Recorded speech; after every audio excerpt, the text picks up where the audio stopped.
Halo anak-anak, kembali lagi kita belajar di channel pembelajaran dari Bu Amel.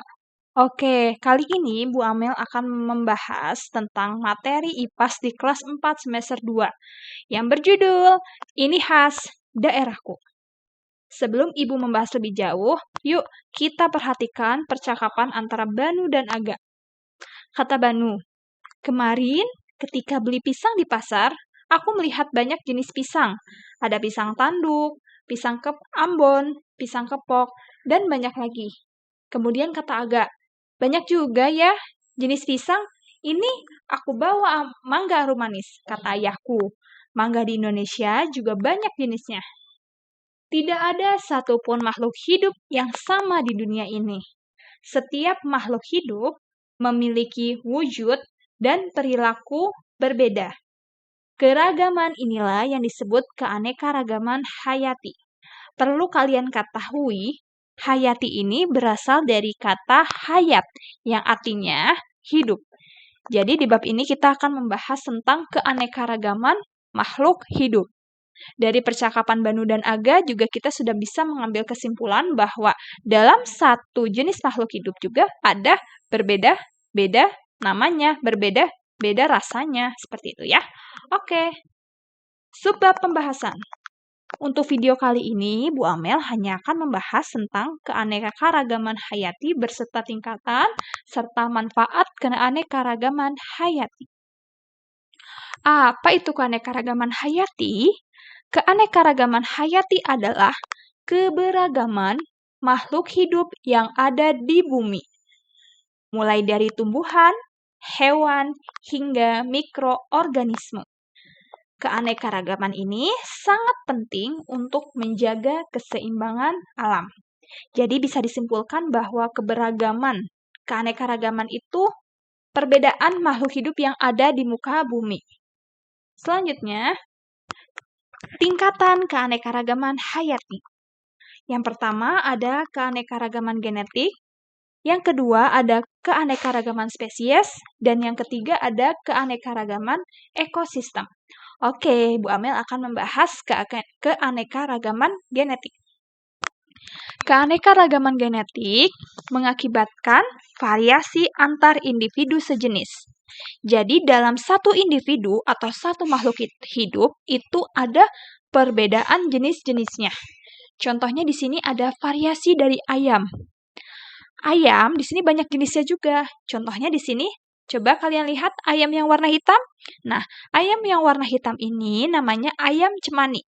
Ayam cemani ini memiliki karakter semuanya hitam.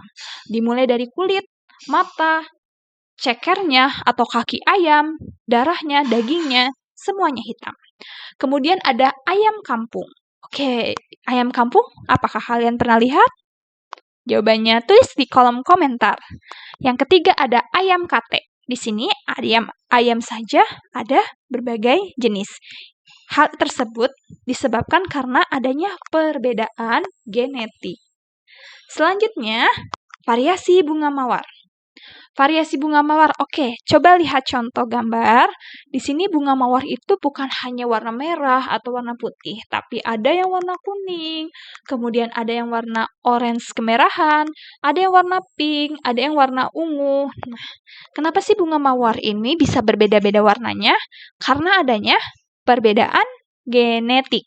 Jadi perbedaan genetik di sini mengakibatkan adanya variasi antar individu sejenis. Selanjutnya, ada keanekaragaman genetik dari kucing, variasi kucing. Kucing juga banyak jenis-jenisnya. Ada kucing British Cat, terus Scottish Fold, terus ada juga kucing Angora. Dari bulunya saja juga bisa kalian bedakan ya. Kemudian juga dari warna-warnanya. Itu disebabkan karena adanya perbedaan genetik. Oke, selanjutnya yang kedua, keanekaragaman spesies. Keberagaman spesies ini merujuk pada perbedaan spesies yang ada di wilayah bumi. Misalnya spesies serangga. Hewan serangga ini memiliki contoh-contohnya, seperti ada kupu-kupu, lebah, terus juga belalang, capung. Keempat hewan di sini termasuk dari spesies serangga. Selanjutnya, keberagaman spesies pada kucing besar.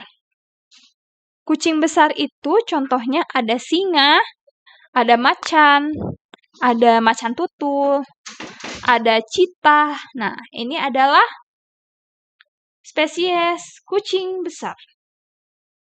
Nah, selanjutnya, kalau dari tumbuhan, spesiesnya spesies kacang-kacangan. Banyak sekali jenis kacang-kacangan.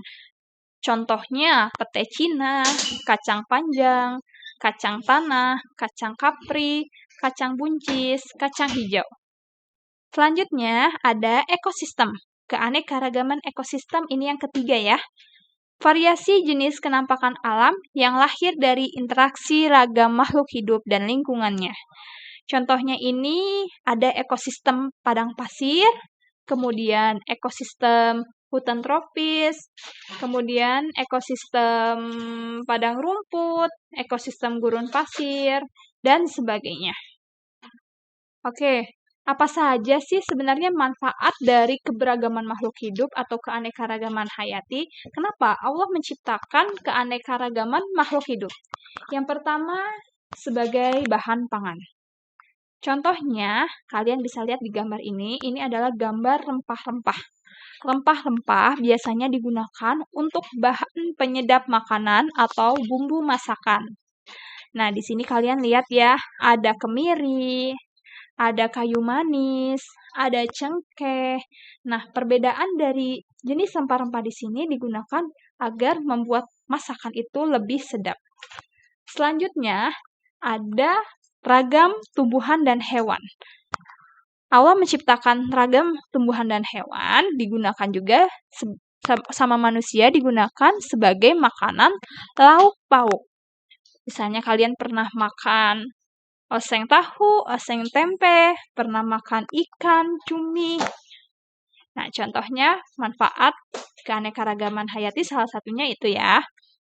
Selanjutnya, manfaat keanekaragaman hayati yang kedua sebagai bahan kosmetik. Di sini ada gambar lidah buaya. Lidah buaya di sini digunakan sebagai penyubur rambut. Kemudian ada serai atau daun sereh bisa digunakan juga untuk lotion anti nyamuk.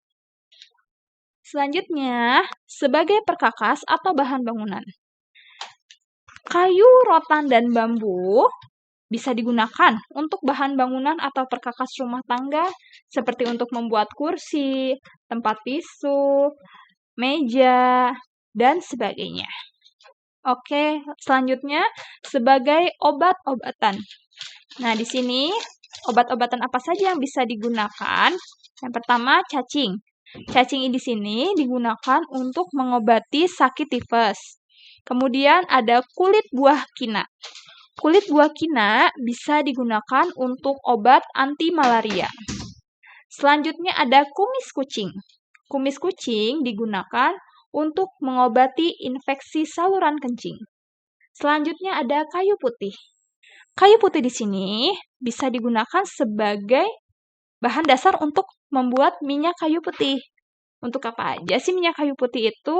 Untuk mengobati masuk angin, hidung tersumbat, dan sakit kepala. Manfaat selanjutnya bisa digunakan sebagai bahan pakaian. Kapas, serat nanas, serat pisang, dan eceng gondok dapat diolah menjadi bahan untuk membuat pakaian, tas, dan sendal. Oke, dan yang terakhir, keanekaragaman hayati ini bisa dimanfaatkan sebagai alat musik. Contohnya, dari bambu bisa dibuat menjadi suling, bisa dibuat menjadi angklung, kemudian dari kulit hewan dan kayu dapat juga dibuat menjadi gendang. Nah, itulah kenapa Allah Subhanahu wa Ta'ala menciptakan keanekaragaman hayati dan setiap individu itu berbeda jenisnya. Karena hal tersebut dapat dimanfaatkan dalam kehidupan manusia sehari-hari. Masya Allah ya. Oke, sekian dulu ya belajarnya. Terima kasih. Wassalamualaikum warahmatullahi wabarakatuh.